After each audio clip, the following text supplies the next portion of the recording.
ఒక పాయింట్ ఏంటంటే హర్షణీయమైనటువంటిది, సాక్షాత్తు ఈ దేశ అత్యున్నత న్యాయస్థానానికి సంబంధించినటువంటి అత్యున్నత ఈయన న్యాయమూర్తి గారు, ఆయనకి ఈ కేసులు వీడియోలు చూసేటువంటి తీరిక లేదు, ఇది అత్యవసరంగా చూసేటువంటి ఇది కాదు అని చెప్పి వారు చెప్పినా కూడా అదే కోర్టులో ఉన్నటువంటి సీనియర్ మోస్ట్ అడ్వకేట్స్, యంగ్స్టర్స్ కూడా అడ్వకేట్స్ చాలామంది వచ్చి వాళ్ళు ఈ ఆందోళనకు మద్దతుగా సంఘీభావం తెలిపినప్పుడు కొంత మనబోటి వాళ్ళకి ఏంటంటే ఒక నమ్మకం అనేటువంటిది ఏర్పడింది ఖచ్చితంగా. ఎక్కడైతే అంటే where there is action there is always reaction అన్నట్టుగా ఆ రియాక్షన్ అనేది మాత్రం హర్షణీయమైనటువంటిదే. సో ఆ విధంగా సునీల్ కుమార్ గారు మీరు చెప్పండి, ఇప్పుడు కట్టెదుట కళ్ళ ముందు ఇప్పుడు మీరు పేర్కొన్నారు పట్టపగలు ఒక మహిళని కేవలం 10,000 రూపాయల కోసం అని చెప్పని నడి రోడ్డు మీద ఇంత దాష్టీకం చేస్తే, ఇంత ఇది చేస్తూ ఉంటే, ఇలాంటి అమానుష సంఘటనలు ఎన్నో జరుగుతూ ఉన్నటువంటి పరిస్థితుల్లో పోలీసులు కూడా, రాహుల్ గాంధీ ఒక ఆసక్తికరమైనటువంటి కామెంట్ చేశారండి. ఆయన్ని నిన్న ప్రెస్ మీట్ లో అడిగితే మరి అది నిజంగా చెప్పారు కాదు, ఏమనంటే మిమ్మల్ని రక్తం ఓడుతూ మిమ్మల్ని లాక్కెళ్ళారు కదా, అరెస్ట్ చేసి తీసుకెళ్లారు కదా అని అంటే, లేదు చెవిలో నాకు పోలీస్ అధికారి చెప్పారు సార్ మీరు తొందరగా రండి సార్, మీరు ఎప్పుడు వస్తారని అన్నారు. అంటే ఒక సపోర్ట్ ఉంది అనే ఒక మెసేజ్ ఇచ్చారు. అదేవిధంగా ఆంధ్రప్రదేశ్లో కూడా నేను అనుకోవటం ఏంటంటే, ఇలాంటి సంఘటనలన్నిటినీ కూడా మౌనంగా భరిస్తూ ఆత్మని చంపుకొని పనిచేసేటువంటి పోలీసులు కూడా చాలామంది ఉన్నారనేది నా విశ్వాసం.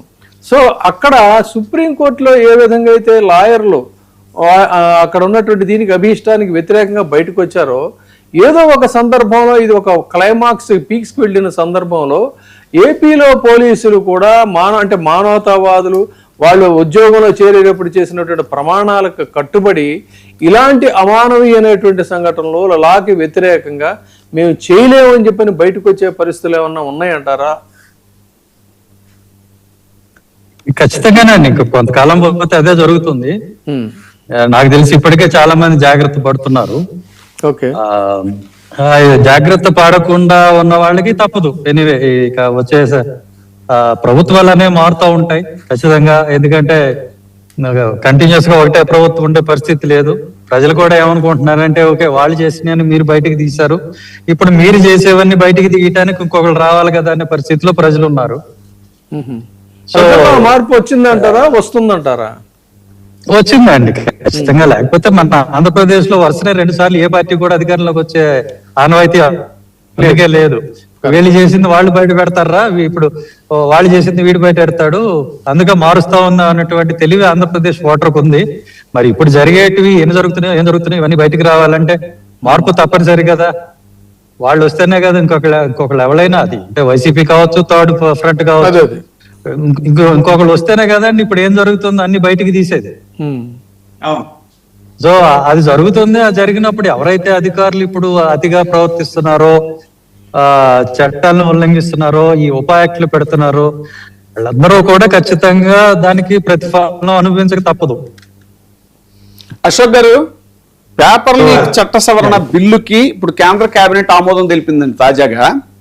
పేపర్ లీక్ బాధ్యులకి 10 ఏళ్లు జైలు శిక్ష, 10 కోట్లు జరిమానా, అలాగే ఫాస్ట్ ట్రాక్ కోర్టులు అవి కూడా పెట్టడం జరిగింది కేంద్ర కేబినెట్ నిర్ణయం. దీన్ని మీరు ఎలా చూస్తారు? అంటే ఒక సొల్యూషన్ ఇచ్చినట్టేనా? అది అంటే తాత్కాలికంగా ఒక స్టేట్మెంట్ అయితే ఇచ్చారు, కానీ అది ఎంత జెన్యూన్ గా జరుగుతుంది అనేది ఇప్పుడు ఎలా ఉందంటే, మీరు చెప్పేది ఇక్కడ నాగరాజు లాకప్ డెత్ కేసులో ఎవరైతే దాంట్లో ముద్దాయిలు ఉన్నారో వాళ్ళ పై అధికారులే సిట్టు ఎత్తు జరిగింది. అంటే అంత వాళ్లే ముద్దాయిలో వాళ్లే ఇన్వెస్టిగేషన్ ఆఫీసర్లు అవుతున్నారు. ఇక్కడ ఏం జరుగుతుందో చూడాలి ఇప్పుడు. మరి అంటే వాళ్లే తప్పులు చేసి వాళ్ళ డిపార్ట్మెంట్ పై అధికారులనే మళ్ళీ ఇన్వెస్టిగేషన్ ఆఫీసర్లు చేసి ఎంతవరకు జస్టిస్ జరుగుతుంది అనేది కూడా చూడాలి. ఎందుకంటే ఈ రోజున మనకి చీఫ్ జస్టిస్ గారే మాకు అంత టైం లేదని ఒక మాట అన్నారు. దాంతో దేశం మొత్తం ఒకలాగా డిసప్పాయింట్మెంట్ లోకి వెళ్ళింది. ఇది మనం చాలా చిన్న విషయంగా చూస్తున్నాం, కానీ యూత్ కానీ పెద్ద పెద్ద మేధావులు కానీ ఈ ఒక్క చిన్న మాటతో ఒక జ్యుడిషియరీ మీద ఉన్న బిలీఫ్ ఏదైతే ఉందో దాని మీద ఒకలాంటి ఒక ఫీల్ వచ్చేసింది జనాలందరికీ. ఇంత ఇదేంటి మనకి అల్టిమేట్ గా మనకి జస్టిస్ జరిగేది అక్కడే కదా, వాళ్లే ఈ విధంగా డిసప్పాయింట్ చేశారేంటి అనేది ఈ రోజున యువత డిస్కస్ చేసుకున్నారు. అన్ని వర్గాల వారు, అన్ని డిపార్ట్మెంట్ల వారు డిస్కస్ చేసుకున్నారు. ఎక్కడ మిస్టేక్ జరుగుతుంది, ఎక్కడ పొరపాటు జరుగుతుంది. ప్రజాస్వామ్యంలో సుప్రీంకోర్టు అనేది అల్టిమేట్ ఇక అంతకుమించి మనకి ఇక ఆధార్ ఇక ఏమీ లేదు. మనకి ఆల్టర్నేటివ్ జస్టిస్ జరగడానికి అదొక్కటే మనకి ఏకైక సుప్రీం. అలాంటి సుప్రీం నుంచే మనకి అలాంటి డిసప్పాయింట్మెంట్ మాటలు వస్తుంటే దీని మీద క్వశ్చన్ మార్క్ రాదండి సామాన్య మానవుడికి? ఏమనాలి దాన్ని మనం? ఒకసారి మీరు ఆత్మవిమర్శ చేసుకోవాలి. నేను కామెంట్ చేయకూడదు whatever it may be జుడిషియరీని, కానీ ఇలాంటి మాటల వల్ల నిజాయితీ జరుగుద్ది, జస్టిస్ జరుగుద్ది. అది ఎప్పుడు జరుగుద్ది అనేది దానికి టైం బి మనం చెప్పలేము.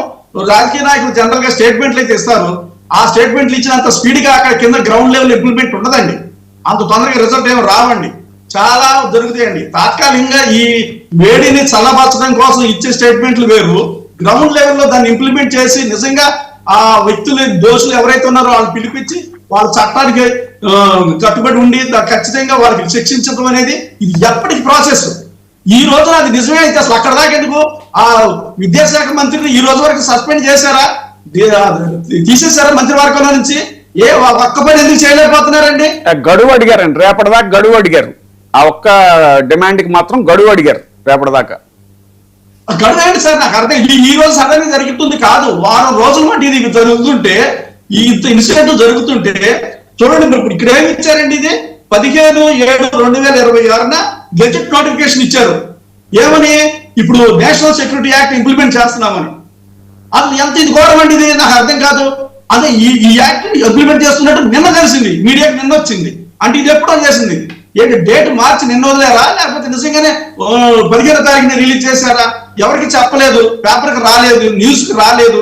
ఇప్పుడు ఎవరికాళ్ళే కంట్రోల్ తీసుకుని ఇప్పుడు వాళ్ళు అణచివేయటానికి, అంటే ఉద్యమాన్ని అణచివేయటానికి ఇటు ఇది చెప్తున్నారు, అటు పొలిటికల్ స్టేట్మెంట్ చెప్తున్నారు, సునీల్ కుమార్ ఏర్పాటు చేస్తామంటున్నారు.